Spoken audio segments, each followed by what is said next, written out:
You are listening to the new man, beyond the macho jerk and the new age wimp. Your host is men's coach Tripp Lanier.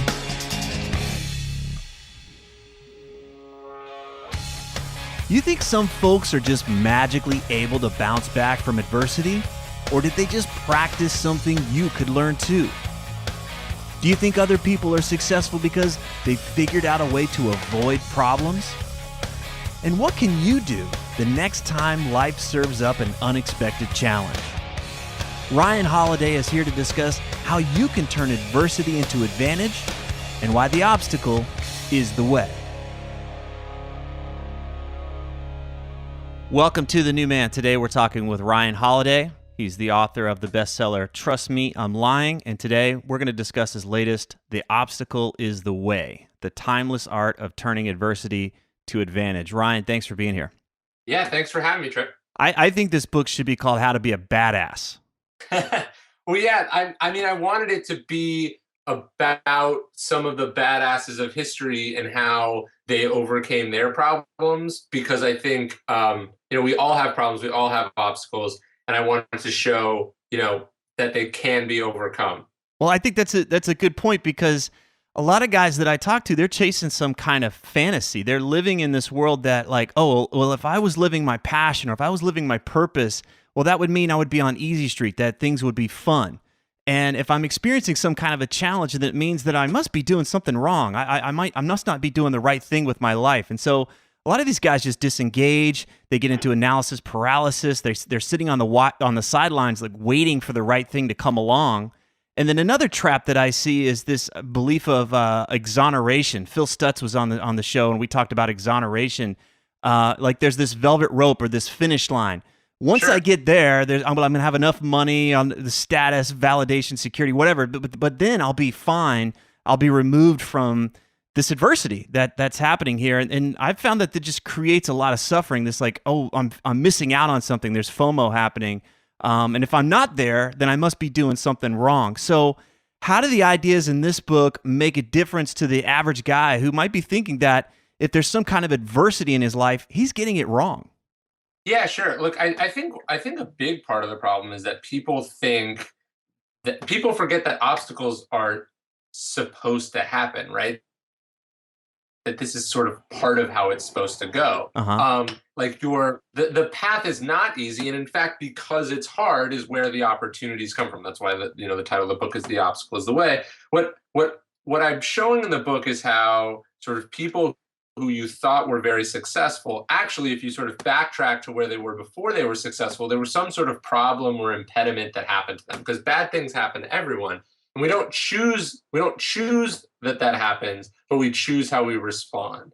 And so Stoicism, which is the philosophy that this book is based on, is about accepting, one, that you don't control the world, and two, that you only control yourself. And so if you're going to if you're going to sort of concentrate everything onto that reaction, that gives you a lot more power and a lot more flexibility. And what the Stoics believed was that everything that does happen is a chance for you to behave virtuously. So it's like, some girl rejects you. Well, that's a chance for you to examine why you wanted this person's sort of approval or acknowledgement so badly. It's a chance for you to look at what you did wrong, that you learn or you benefit from that failure.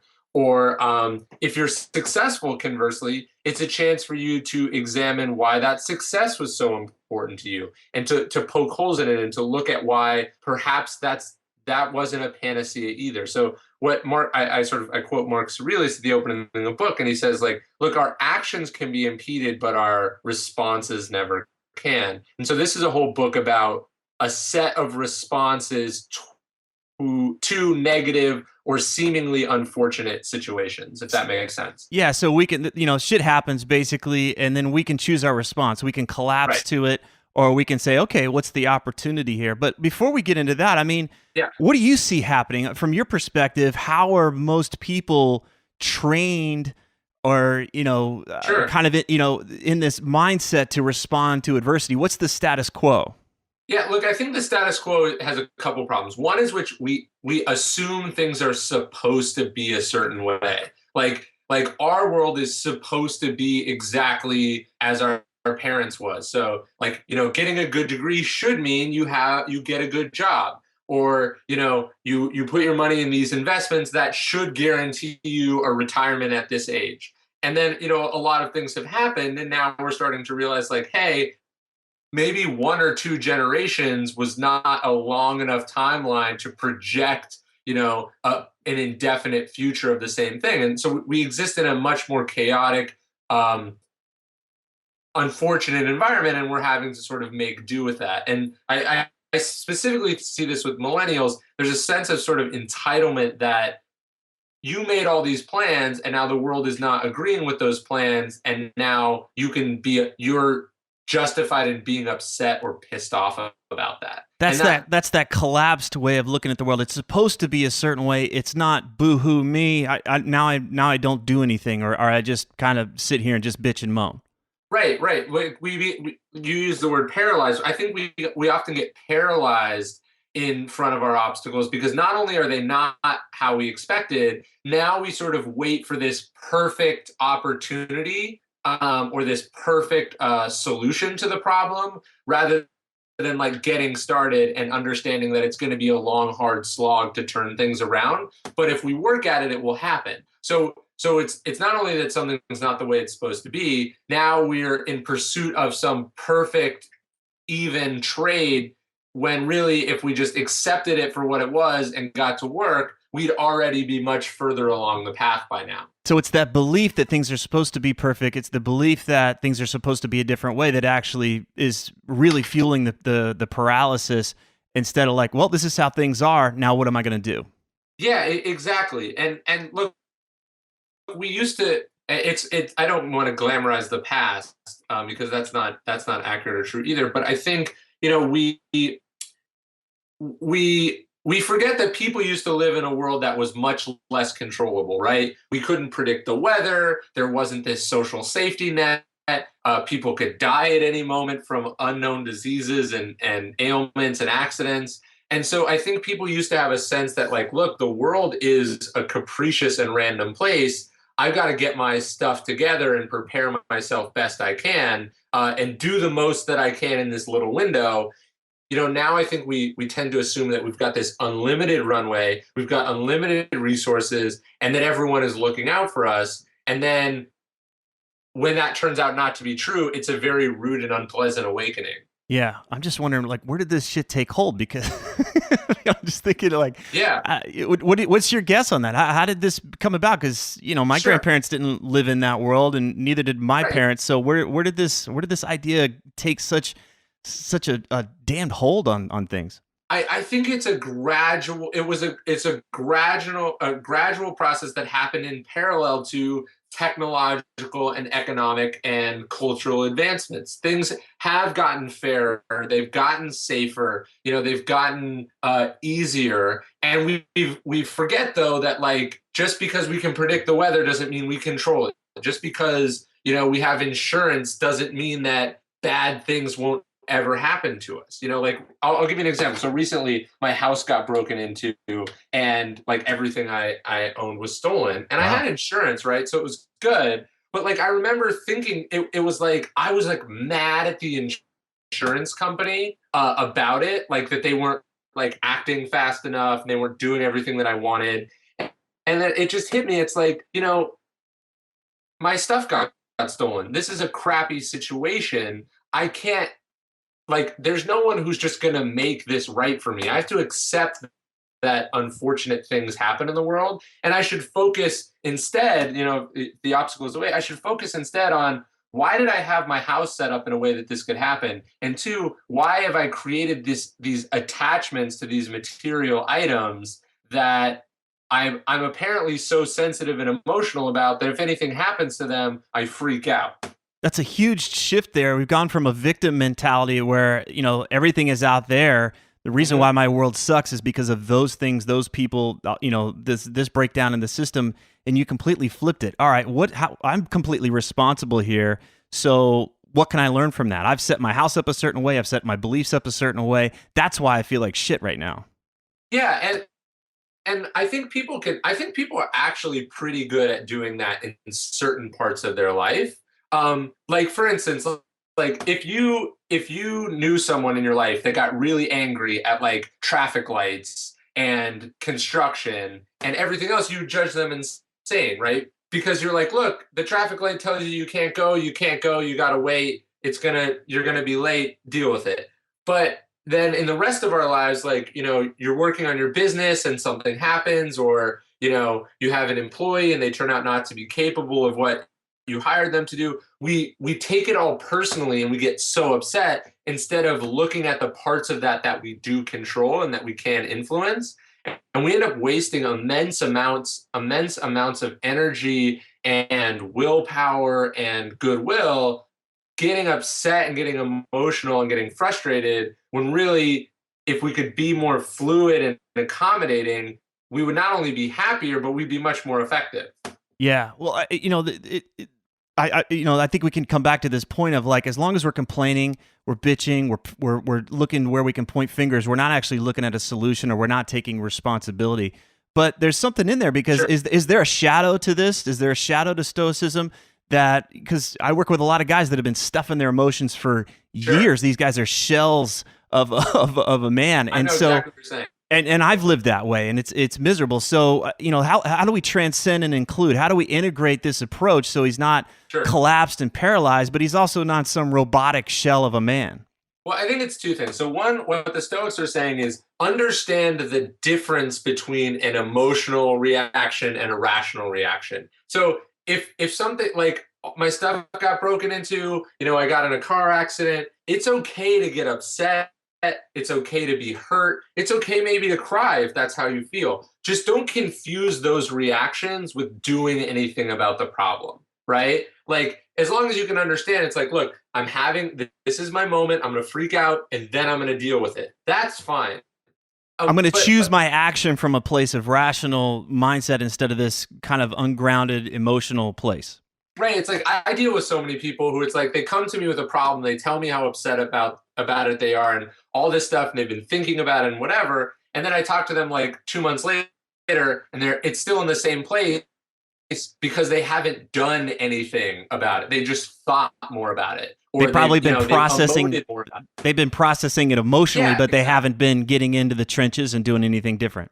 Exactly. So I think the first part. But when you read Stoicism, I and you might see this in the book, it might feel very sometimes robotic, or it might be devoid of emotion, or it might be very like just down to business. But the reason for that is Stoicism is it's a very different than most philosophies, but it's a set of exercises that are designed to combat destructive impulses, assuming that most people are pretty decent at the other ones. Like Stoicism isn't a bunch of guidelines reminding you why you should love your children, or you should, love like the taste of sugar or wine, or all the things that make life fun and nice, right? Like why we laugh at jokes is not something that you needed the Emperor Marcus Aurelius to give you some good reminders about, right? Like that's Right. kind of obvious. But what you do need is a response and a set of tools for dealing with the inevitable problems that come with life, so you're balanced and you're able to address them and do something about them, so you can go back to feeling happy and good. And yes, Stoicism, I think, Stoicism is about keeping an even keel.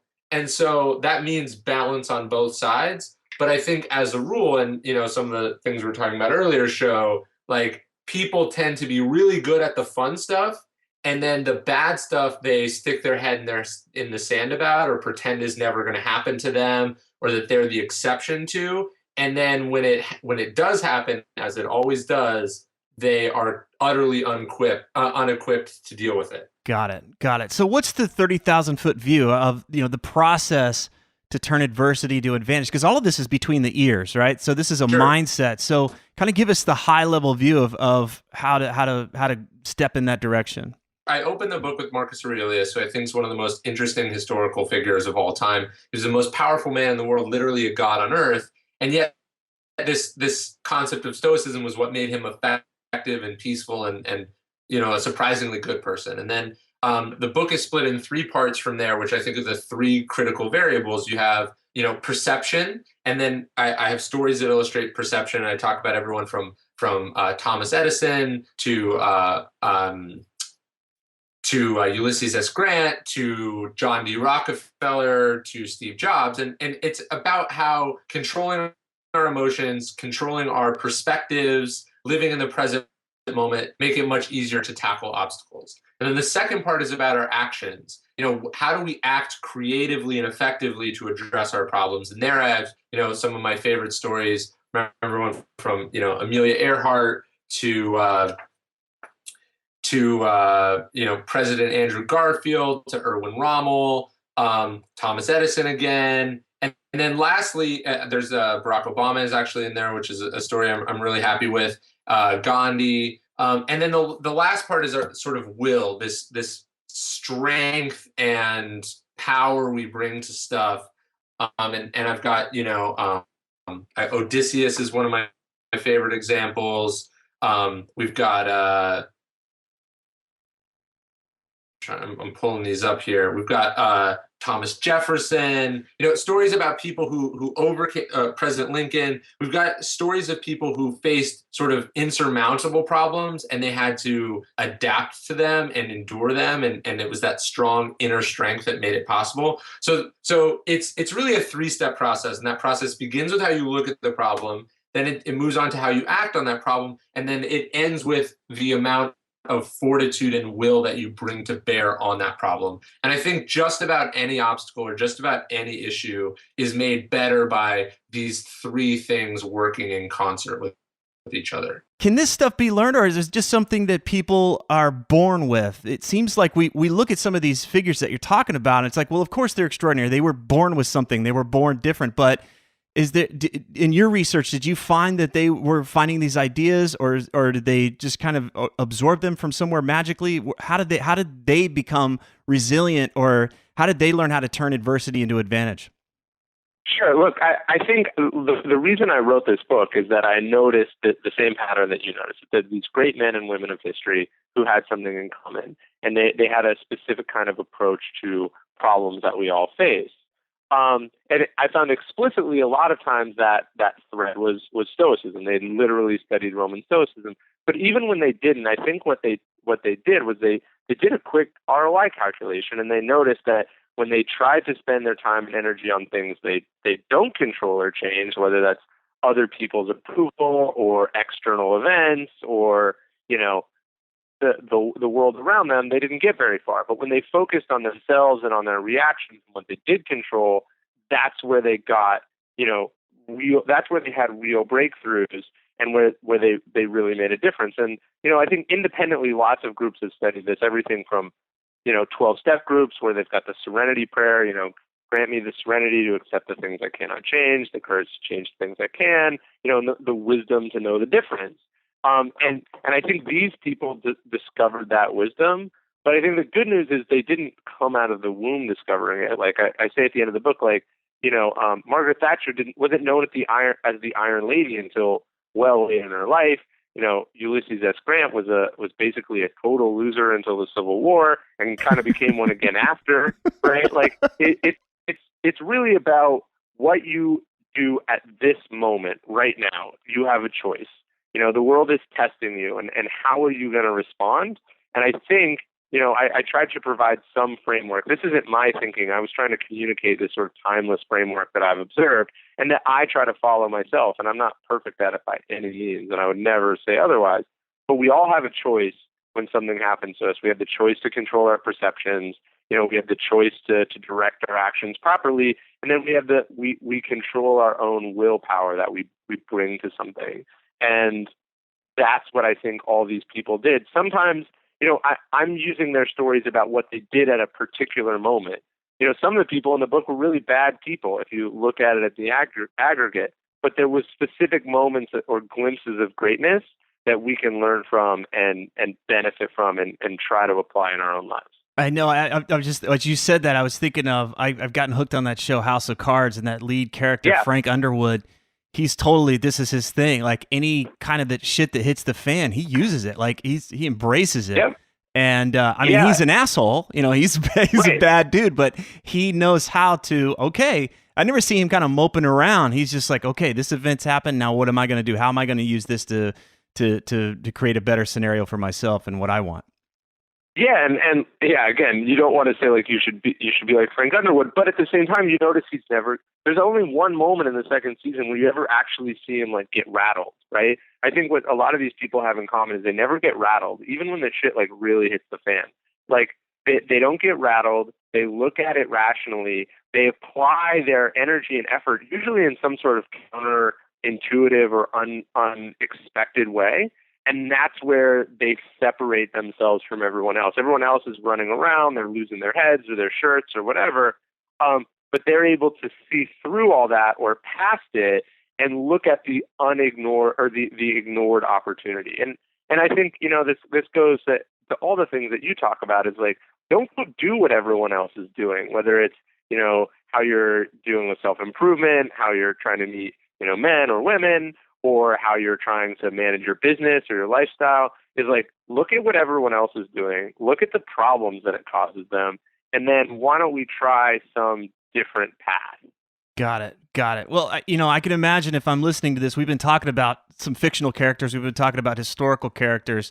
My bullshit meter could start to be going off. So I'm wondering if you've got any stories or just a story. You shared a little bit about your house getting broken into, but what does this look like in just Joe Blow's life, where, you know, how he's handling this instead of when he's in battle or, you know, dealing with somebody trying to take his part of his empire on the other side of the planet. Right, of course. And I think the reason I chose these stories is that they're sort of universal and timeless, and we can see more clearly in these sort of larger scale issues, like the differences between the approaches. It's like when you're talking about straight business, people go like, well, what about this? Or, but I have this problem or I have that problem. And I wanted to sort of not allow for any of those objections. But like, look, in my own life, like I have to think about this on a day-to-day basis. So it's like, you know, you have an employee and they mess something up and they blow, like I had an employee last week who made a mistake on an email I sent out that cost me a few $1,000s. And now I have a choice, right? I can fire this employee because he made a mistake that I don't want to tolerate, and that's something I've got to consider. I can freak out and get angry and let him know how powerful and mean I am or whatever, which might feel good. Or I can say, like, look, you made this mistake. Here's why I think you did it. Here's why it matters. And here's now an opportunity for me to make it crystal clear to you why we have to be careful about things and why there are consequences when we are not. And ideally, that turns that employee into a better employee. So it's like how I would want to think about it is, I just paid $2,000 to make this employee better. And if I do it right, I will make more money because of that than I would have if I just berated this person and it was cathartic, but it didn't move it any further. Or, you know, and I think we all have moments like that. I'm in a different thing. I'm having, you know, a dispute with a business partner. It's forcing me to articulate and explain and confront things that maybe if I had my choice, I wouldn't do, but I know I benefit from and I will use again in other situations. And so that's how I try to think about it in my business life, in my personal life, in my relationships, you know. Well, it's really demonstrating true strength, because I could imagine if I was in that situation and I didn't feel strong, I would need to prove that I was strong, that I wasn't weak. And that's what most guys are really afraid of, is appearing weak to the rest. And so they've got to present this thing of power and toughness, and I don't take any shit. And so you would have fired the guy and berated him and make him feel like an asshole or whatever. But the real strength there is, okay, what's the opportunity here to forgive and then move forward, see something happen there. I just see a lot of guys that get tripped up in that idea of, I can't appear to be weak, but that's actually a form of weakness. Totally. And I think that manifests itself in a lot of ways, right? Someone disrespects you, or someone treats you crappy, or they underestimate you. Like, these are things where you wanna like get up in their face and explain to them why they shouldn't do that. instead of going like, look, why do I feel that I need this person's validation? This person, like Marcus Aurelius says this in the Meditations, it's great. It's like, look at the people whose respect you seem to be so caught up in having and ask yourself why. And his point is like, look, you don't respect these people because of how they are and how they act.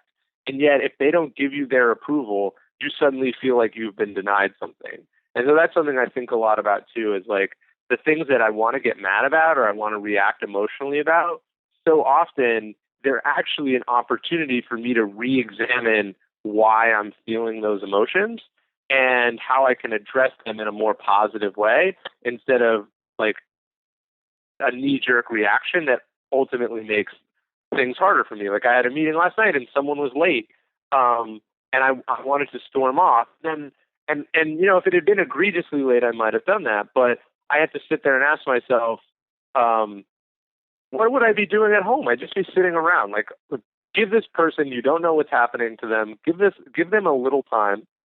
Deal with something in your own life while you have this moment, and things will be fine. You don't need to, you know, put your dick out on the table and prove that it's bigger because you walked off and you didn't allow them to, you know, an extra 5 minutes. Yeah, I think that's where it comes down to a perception. Am I perceiving a threat in a place where there isn't a threat? You know, and if I'm coming from a small place, a fear-based place, or a low self-esteem place, I'm going to perceive threats everywhere. Like the world is a scary place from that play. You know, talking about this whole thing and perceiving threats. You know, my mom, she took her own life when I was 13. I didn't deal with that for years. I didn't even know what to do. But I was running away from that pain. It became to where I could not deal with it. I think I was in my mid-20s, mid to late 20s when finally, like, I just had to turn around and go right into it. I didn't really have much of a choice, but at the time it felt like death. Like it felt like I couldn't go into that place. It was the place I was struggling and trying to avoid. And so when I saw this title, "The Obstacle is the Way," I was like, fuck, that's been my life. Like that became that whole situation where I finally went into that place that I was so afraid to go has become where I found the greatest power in my life. Like once I went through that and I not just survived it, it made me stronger. I was like, well, shit. You know, I don't really enjoy getting emotional or having really bad feelings, but there's a part of me that knows like, hey, you've been through worse. You've had this, there's this kind of foundational place there. And so as you talk about these ideas, I'm taken back to that place and I'm like, oh yeah, that thing that I was avoiding for so long was actually become a source of strength here. And you know, I deliberately didn't talk about my own problems in the book because like I would never want to make an example out of them because everyone has their own experiences and we all go through our own traumas. And what you went through was terrible and no one should have to go through that. But I think it's really interesting that when we reflect on our own lives and we look at the things that we went through that we desperately wanted to avoid when they happened, we find some sort of kernel of benefit from them. It doesn't always make up for the terrible thing that happened to us, but we know that we benefited from it in some way. And I think we would be better off instead of spending that period of time in limbo where we're angry and we're hurt and we're upset and we're only focused on the bad, and then begrudgingly getting the value or lesson from it far down the road. We can look to speed up that process and we can find some comfort in it in the moment. Like there's a study I referenced in the book about elite athletes who go through like very terrible injuries. And at the time of the terrible injury, they all think, you know, the world is going to end. Like they feel terrible about their talent and their skill. And like a year and a half later, when the injury is healed, they're almost always in a better place than they were before. And I think we can take some comfort in that too. So it's like, you know, what you went through was awful, but the next time that something bad happens for you, I imagine you'll take some comfort in the fact that terrible things have already happened and you know where they got you. And so you don't need to assume the world is going to end. Well, I think you've been through it before. Yeah, and that's a powerful place because a lot of times we're having our experience in the moment, but we're also creating this story. Oh no, now my world is this. And I think what we're talking about here is have the experience. Like it sucks. Like if you need to lose it, lose it. If you need to, have that emotional experience, but watch out for the story you tell. Watch out for the story that says, I'm now this way, I'm broken, my life is broken, I'm fucked, and da-da-da-da-da. That's only true if you really believe it. And so I it's how do we walk forward, have that emotional experience, but then start to see, okay, at some point, this is going to be an opportunity. At some point, maybe not right now, but at some point, this is going to lead to something a possibility I can't even imagine at this point. And that's what the Stoics mean when they say there's no good or bad, there's only perception. Like, there's objective events. There's no question that, your knee got blown out, or, you got fired, or you got dumped, or, you were born with this disability or this problem. That is an objective event. But we decide what that story is going to be. And no one's saying it's going to be a fairy tale either, and that's probably not a good approach. But it can be the narrative can have a redemption at the end, and that choice is yours. And I wanted to write a book about how to make that choice a little bit easier. And I don't think it's something you read one time and then it's magically the case. It's something that you talk about in the show a lot. It's like you got to work on constantly, and you always have to be thinking about and practicing and taking the incremental improvements as they come. And hopefully, as you get older, you get better and better at it. Got it. It's a practice. So, well, other than definitely pick up this book, guys, but what's one thing that the guy could do today that would actually make a difference if he's stuck in traffic or he blows his knee out or, God forbid, anything worse happens? Like, what could he start to do today that would help him out in this area? Yeah, I think we start with what we started to talk about. We start with perception and the difference between perception and impressions. And so taking things as in their objective first impression, this happened to me, and then taking a breath and a beat before you interpret what it means. Or maybe you don't interpret what it means at all. You just let it exist, and then you develop a rational response to it. So I think controlling our perceptions and our emotions, and not, at the very least, like, no one's going to magically be able to turn an obstacle into an opportunity tomorrow, I don't think. No. But can we stop making things worse with irrational responses or, overly emotional responses or reactions or whatever? Then we've stopped the digging, so now we can climb out of the hole. That's great. I always think of the guy that's in an argument with his girlfriend, and it would have been cool if he just kind of stuck to the plan of the thing, but he said something stupid, and now he's got to spend an extra 2 hours cleaning up the thing that he said that was stupid. So, right. That helps me kind of, stick to that rational stick. Okay, this is happening. This is tough, and choose wisely. Choose your response wisely. The Obstacle is the Way: The Timeless Art of Turning Adversity to Advantage. It's available on Amazon. You can check out more about Ryan at ryanholiday.net. Ryan, thanks so much for talking today. Thanks for having me, man. This is great. If these interviews are helping you, please leave a positive review on whatever podcast app you use so that others can discover the show more easily.